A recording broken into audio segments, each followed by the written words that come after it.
在秋季不要剪错枝、翻错盆，与上期讲到的不要浇错水、施错肥，是盆景秋季管理中是个最突出也是最容易产生失误的操作。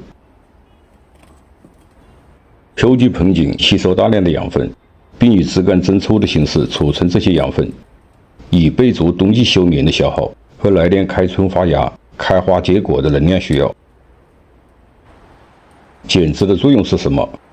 一是控制枝干的生长，剪短枝条会加快木质化，抑制它的生长；二是剪出所需要的造型。只有在枝条达到理想粗度，剪短枝条往后才有可能剪出所需要的造型。在盆景的造型过程中，经常会遇到枝条很难挣脱、成型的脱枝显得单薄、枝干的过渡不自然等等现象。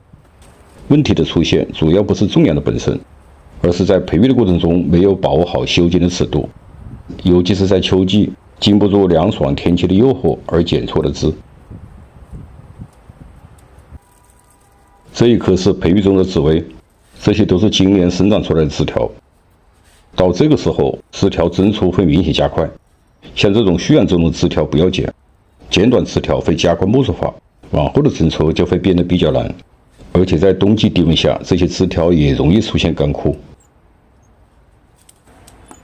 这盆对接维纳3盆3年，除了空短枝节的修剪，主枝及侧枝基本处于放养阶段。通常盆养的桩材不像地养，根被限制了生长，获取的养分相对要小，枝干的增抽就会变得很慢。但盆养的桩材可以充分发挥吸收枝的作用，使枝干的增抽达到事半功倍的效果。这个是蓄养的主枝，这个是主枝的过渡部分，从这里往前都属于牺牲枝。从这里把它剪掉，但不是现在，现在要发挥牺牲枝的作用，尤其是这种直立生长的枝，顶端生长强势，会拉动后端的主枝增出。这个枝条的蓄养过程也是同样的方法，把过渡枝按主枝行走的方向调了到位。长出来的这个枝不要把它剪掉，当牺牲枝用。这种不在造型范围内的牺牲枝所起到的拉动主枝增抽的作用是十分明显的。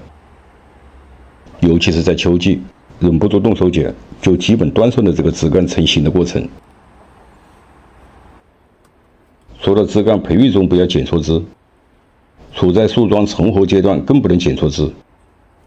一是对一些种养不到1年的下山桩不要剪。枝树根生，这是树桩供需平衡的自我调节过程。剪枝不仅抑制了枝条的生长，也抑制了根的发育。在秋季，根也处在增出的阶段。二是放盆后新长出来的枝条不要剪。这盆是今年8月底对它进行洗根钉干的对接白蜡。这些枝条生长旺盛，这个时候也不能进行修剪。像这些枝，尽管它们生抽味，但能增加更多的光合作用。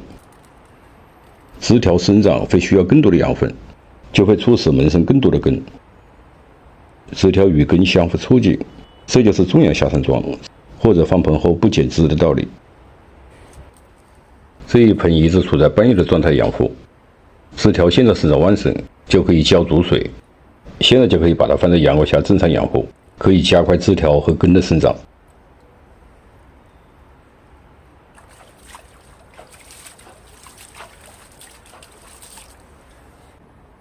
秋季什么样的枝可以剪？处在空养保型的盆景要适当的修剪。这盆已经成型的侧兰是今年5月份进行整形修剪的，进入秋季开始疯长，要按照基点造型对它进行修剪，要控制它的生长。小盆景在秋季也是保型的重点，枝干增抽过快就会使整个盆景产生变形。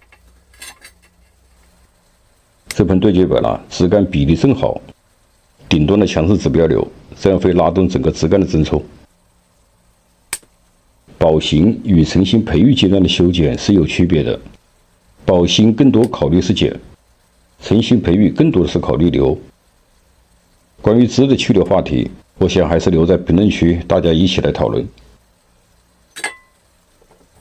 在秋季，盆景获取的养分是有限的，对盆景修剪，除了今年的下山桩，像这种不在造型范围内的枝会消耗更多的养分，要及时把它们剪掉。